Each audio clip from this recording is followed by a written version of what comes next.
What's up, lads and ladettes? How are we all doing today? I hope you guys are doing fantastically well. So in this video today, we're going to be addressing a question that I got from 111 Alex G, so 111 Alex G, and he asked if I could talk about my EU goals for 2022, as well as my thoughts on armor enhancers. So let's get the easy one out of the way, which is the armor enhancers, okay? So armor enhancers, just like damage enhancers, are enhancers that go on your armor to increase the defense of your armor. Now, I believe you have defense, and I think you have a couple of different kinds. So let's just have a look at these. So you got defense and you have durability. Durability, obviously, these are self-explanatory, guys. Durability will increase the durability, and the defense will increase the defense. Okay, so it's all self-explanatory. Now, what are my thoughts on armor enhancers? If you want to use them, use them. Really? Okay, let's have a look at this. So, my ghost armor, if I just remove the detach the attachment, if we have a look at the ghost harness, right now I've only got one tier in all of my ghost armor. I will be increasing that.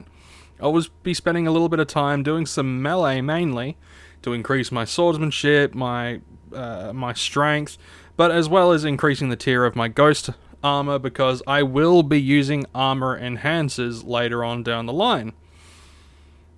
Now, as far as I'm aware, armor enhancers, they increase your defense, like the defensive stuff of your armor by 5%, okay? As far as I'm aware, so you can get a maximum of 50% increase as far as I am aware. So if we have a look, I just attached the armor enhancer 1, and it increased my stuff by about 5%. Now, you'll see some of these won't have anything increased because they're just too low to really see an increase at all. But if we have a look at something like the 11, it goes up to 11.5. The stab, right? If we have a look at the stab, it goes from 13 to 13.6, and if we have a look at the impact, it goes from 19 to 19.9. So we could probably assume that if that 19 was a 20, it would go up to... Exactly, it'll go up to 21. So if you have the money to spend on armor enhancers, now remember, armor enhancers, they will break randomly. Okay, they will break completely randomly, and you will receive the TT value of the armor enhancer once it breaks. So you really got to think, okay, this could break, I could break one every 5 minutes, or I might not break one at all. I had an entire day when I was using damage enhancers, and I spent an entire day and not one damage enhancer broke, and that was from like 5 or 6 hours. And then the next day, I had like 5 break in the first 20 minutes. So it's really random. So you have to keep that in mind when you're getting enhancers of any kind, that it is a complete random gamble as to when it's gonna break. So if you do have a lot of tiers on your armor and you want just more defense because you're going up against something that's a little bit bigger and you can't tank it as well, then sure, throw on some enhancers. Enhancers should be treated just like amps. If you don't need them, then don't use them, okay? So in summary, my thoughts on armor enhancers are basically, you use them if you want to use them, and use them as they are. They're enhancers. And just keep in mind you're going to be spending a hefty amount when it comes to the markup. But because of the random nature, you could have these for ages or you can have them for a short time. It's really up to RNG at the end of the day. Now, on to the next part, which is my goals for 2022. Now, 2021 was an interesting year. I had a lot of stuff going on. I had a lot happening, so I didn't really have a lot of time to just sit down and play Entropia, as I tend to just like to chill and play Entropia. Last year, I was really on that grind to get to 1,000.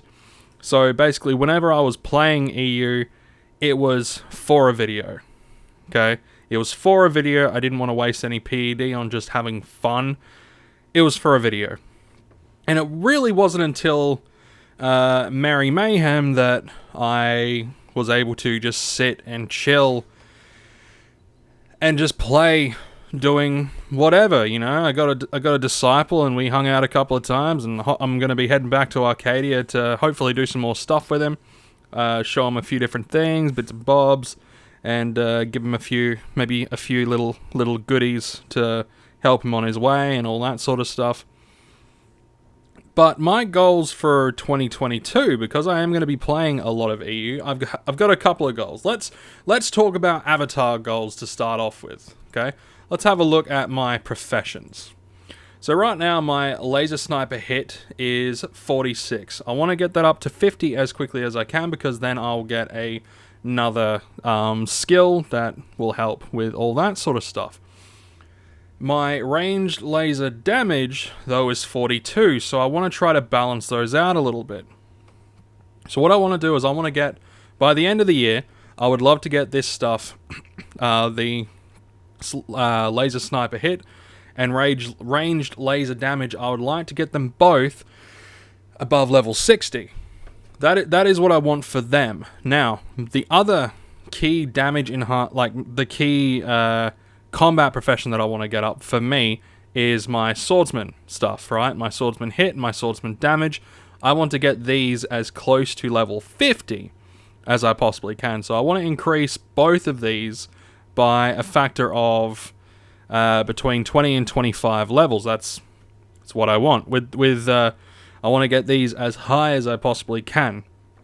You might be wondering why I want to go from laser sniper to swordsman. I'm going to be using both interchangeably, but I will be focusing, at least at the start of the year, on doing a lot of stuff with my swordsman. Luckily, I do have my philosopher's sword, so I don't have to keep buying a new weapon and constantly lose out on the markup of the weapon. So I don't need to worry about that as much, and I just have to worry about the durability and all that good, handsome shit. So that's going to cost me a little bit, okay? That's going to cost me PED, that's going to cost me, well, not time, because the time is well spent. I'm enjoying myself at the end of the day. But it will cost me PED and all that sort of stuff, which will make the next thing that I want to achieve in EU not more difficult than anything else, but it will make it so it takes more time, and that is increasing my PED flow. Now, right now I do not have any deeds, okay? So what was happening with the Arcadia Underground deeds were they were dropping and then they came back up, okay? So when they had dropped down to like about 95, something like that PED, I was actually able to nab up about 5 or 6 of them.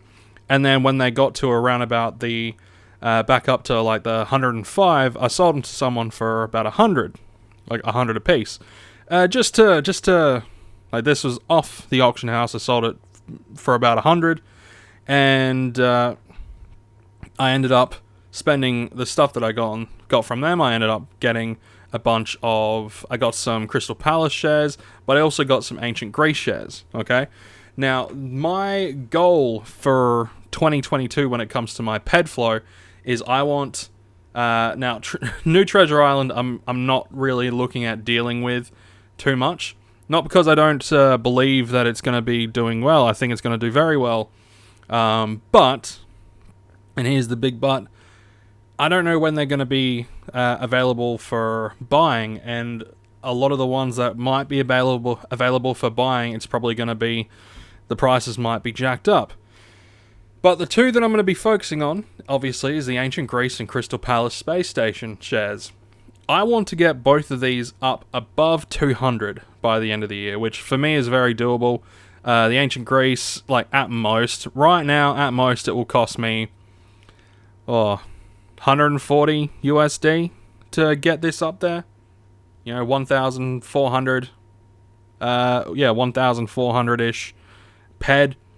Won't be difficult to get this to 200. It won't be difficult at all.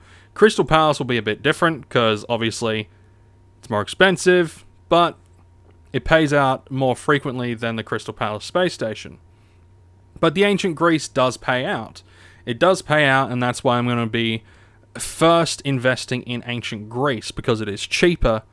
And recently, Ancient Greece has been doing not as good as New Treasure Island and Crystal Palace Space Station, but it's been doing not too much less. Of course, last pay, this Monday just gone, the only ones that paid out were Crystal Palace and New Treasure Island.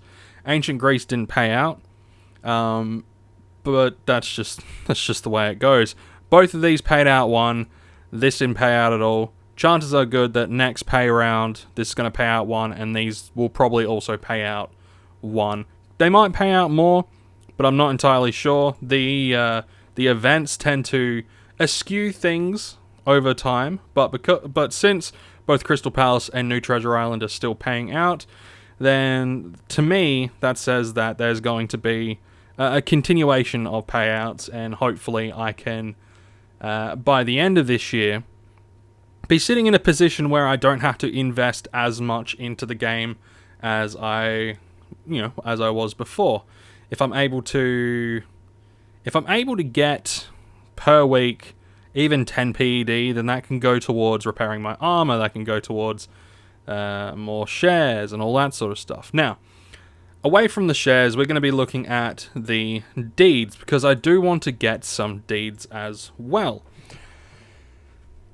And this is where it's going to be a little bit pricey for me, but I digress. Let's have a look at the various costs of things. So you have the Arcadia Moon deeds and you have the Arcadia Underground deeds. The Underground deeds are sitting at around about 105, where the Moon deeds are sitting around about 40 or 39 minimum, but we're going to say 40. Okay, so you've got the various Underground deeds and you've got the Moon deeds. I could look at getting a decent chunk of Moon deeds, even if they only pay out once per week. That's once per week more than I was getting without having Arcadia Moon deeds. You know, it's a logical assumption. The Arcadia Underground deeds, though, would be the better option because they do pay out. Generally, they pay out per day, but obviously, Mayhem, they're not going to be paying out as much. Not many people will be on Arcadia and doing the Arcadian Underground. Not as many people will be mining. A lot of people will be just doing other stuff. So, when it comes to the deeds, I'm hoping by the end of the year to have, if I can have 25 Arcadia Underground deeds, that will be good. As for the Calypso land deeds, these guys are the pricey boys. I might be able to get one. If I can get one this year, then I'll be a happy chappy. But it's gonna take some work. It's gonna take some finagling. It's gonna take a little bit of investment. But the idea is that by the end of the year, a blend of the shares and a blend of the deeds might mean that I'll be getting around about 15 to 20 PED per week from all that stuff. That's kind of the idea. Maybe.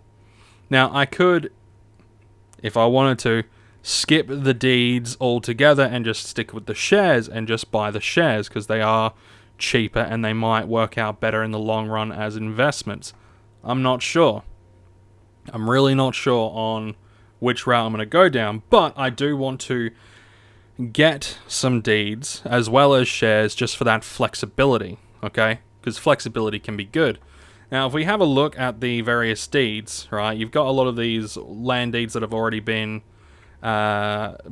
used. So obviously, if I want to get like the Calypso land deeds that have not been used to get an actual piece of land. But if I could, I would 10 out of 10 get 10 out of these, like 10 of these, to then utilize to get some stuff. But if we have a look at the actual pricings of these, they vary wildly. So if I was just after the investment, then I would get the Calypso land deed that have already been used, and I would end up saving myself, about 20 PED, somewhere around there for the cost. So that could be a smart route to go down if I wanted just the income. So When it comes to the ped flow, I've got a pretty steady plan. I've got a pretty standard plan. When it comes to my actual avatar, that's going to be a little bit more... That's going to be probably even more straightforward. You know, I'm going to be using the LR series stuff, and I'm going to be taking a loss with it because I'm going to be using the ones that I'm in training for. I'm not going to be using the ones that I'm fully proficient in. I'm going to be utilizing the ones that I'm not proficient in, but I'm in that learning period. That way, I can easily increase my skills over time. Now, of course, the learning period stuff, it would have to be the ones that are that I'm in learning period for the damage, so I would have to probably go with the LR40s and things like that. Let's just have a quick look at the LR series stuff. Okay. Let's have a look at this shit. Okay, so let's have a look at the LR40. So the learning period is between 40 and 45. My range laser damage is at 42.4. And my laser sniper hit is at 46.5. So the hit has, you know, there's nothing wrong with the hit and all that sort of stuff. So I'm going to want to go for, like, I'm only going to be getting the learning period for the damage. So I'm hoping that by the time I've leveled up to a point where my laser sniper hit is at 50, my range laser damage will be it would hopefully be fairly close to that mark as well. So probably going to be focusing on the LR40s for now, and then move up to the LR45. For the melee, I'm going to be focusing on my Philosopher's Sword, and I'm also going to be trying to tier up my Ghost Harness as well. So I'm hoping my Ghost Harness will have maybe a tier 3 by the end of the year. If I'm lucky, tier 4, I don't know. And I'm hoping as well to maybe have an unlimited laser weapon that is within my level. Okay, so I'm talking about like maybe a HK, or let's just have a look at this stuff. So unlimited only. So yeah, maybe a HK. So that's going to be, you know, it'll essentially be a question of, at that point, do I want a handful of deeds, or do I want a HK? The HK is of course in the 33 range. Not the highest efficiency, but I'm certain if I was to throw on a A105 or something like that, some kind of enhancer like that, I should be able to bring it up to at least 60. But of course, these are all big investments for me. Okay, these are big investments for me. Probably not a big investment for you. I could probably also maybe look at getting a trauma amplifier at some point. Obviously not a mayhem though. On those are fucking insane. But you know, I won't have the ability to actually utilize them yet. But something like a melee trauma amplifier 4, I could increase the. Let's just pin this. You know, I could increase the damage of this by a significant amount, and I should maybe be able to do a little bit of extra damage, get the efficiency up a little bit more. That's not as big of an investment as the deeds, but I really need to pick and choose my battles later on down the line.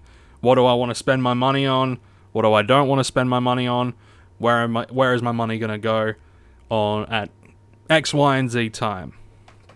Anyway, guys, that is pretty much all I have to say on my goals and my plans for EU in 2022. Feel free to tell me your plans, because I'm always keen to hear what other people are going to be getting up to and doing over the space of the year. And I also am keen to hear what you guys think about armor enhancers. Do you guys use armor enhancers? Do you not use armor enhancers? If you do you only use them for specific hunts or specific times when you're, you know, challenging specific things? But anyway, I'm going to leave it there, guys. If you enjoyed, hit the like button, hit the subscribe button. Oh, and before I end, this is not advice. Everything that I said in this video is not advice. These are my own thoughts, opinions, and my own personal plans. Alright, so if yours differs from mine, fine, but do not at me in the comments being like, oh, you're doing it wrong. These are just my thoughts and how I do things, so don't be that guy. Anyway, guys, you all take care, and I'll see you in the next one.